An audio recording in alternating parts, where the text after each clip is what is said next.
Hi, welcome to the civilian channel. Motivation స్టోరీలో ఒక మంచి స్టోరీ చెప్తాను నేను. ఒక రాజు ఉంటాడు. ఆ రాజుకి ఒక పెద్ద ఎస్టేట్ ఉంటుంది.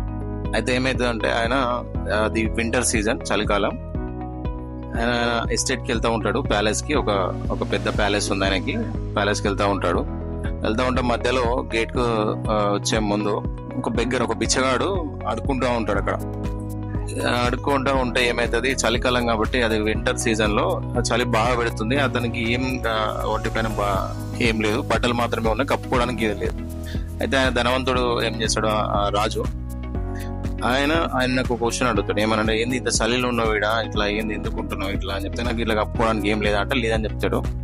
అప్పుడు రాజు అంటాడు, సరే నువ్వు ఈ రెండు నేను పోయి తీసుకొస్తా నీకు కప్పుకోవడానికి అని చెప్పి రాజు తన ఎస్టేట్కి వెళ్ళిపోయిన తర్వాత ఆయన అక్కడికి లోపలికి వెళ్ళిన తర్వాత ఆయన పనిలో పడి మర్చిపోతాడు. ఆయన ఇక్కడున్న బెగ్గర్ని మర్చిపోతాడు. సరే అని చెప్పి ఈయన రాత్రి పడుకుంటాడు. ఎర్లీ మార్నింగ్ నాకు వరే గుర్తొస్తుంది, అరే నేను ఇట్లా బిచ్చగానికి చెప్పినా కదా, అతనికి నేను ఇట్లా ఇస్తాను కదా అని చెప్పి ఏదైతే ఇస్తామనుకుంటో అది తీసుకొచ్చి అతని దగ్గరకు వస్తాడు. తీరా చూస్తే ఆయన చనిపోయి ఉంటాడు.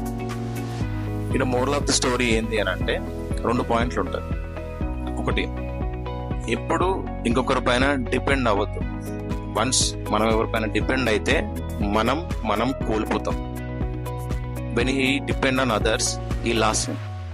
సో ఇక్కడ పాయింట్ ఏంటంటే, అతను తెచ్చిస్తాడన్న ఆశతో అతను డిసైడ్ అయ్యి ఆ ఎదురు చూపుల కోసం ఉండి తన చనిపోయాడు. ఇంకో పాయింట్ ఏంటంటే, మనం చేయలేనిది ఎవరికి కమిట్మెంట్ ఇవ్వద్దు, వాళ్ళకి ఆశ చూపించొద్దు. ఇలా ఆశ చూపించడం వల్ల, కమిట్మెంట్ ఇవ్వడం వల్ల ఒక ప్రాణం పోయింది. సో ఇక్కడ మోరల్ ఏంటంటే, మనం ఎవరికి కమిట్మెంట్ మనతో కాకపోతే మనం ఇవ్వద్దు. రెండవది, మనం ఎవరిపైన డిపెండ్ అవుతాం. ఇఫ్ ఇన్ కేస్ మనం డిపెండ్ అయినాం అని అనుకుంటే అది మదర్ అండ్ ఫాదర్ మాత్రమే. ఎందుకంటే వాళ్ళు నీకు జన్మనిచ్చారు, దే గివ్ బర్త్. సో మనం డిపెండ్ అవ్వాలనుకుంటే ఒక అమ్మా నాన్నల పైన మాత్రమే డిపెండ్ అవ్వాలి. వాళ్ళు ఎంత కష్టం వచ్చినా సరే మనని ఏదో ఒక రకంగా సేవ్ చేయాలని చూస్తారు, కానీ వదిలేరు.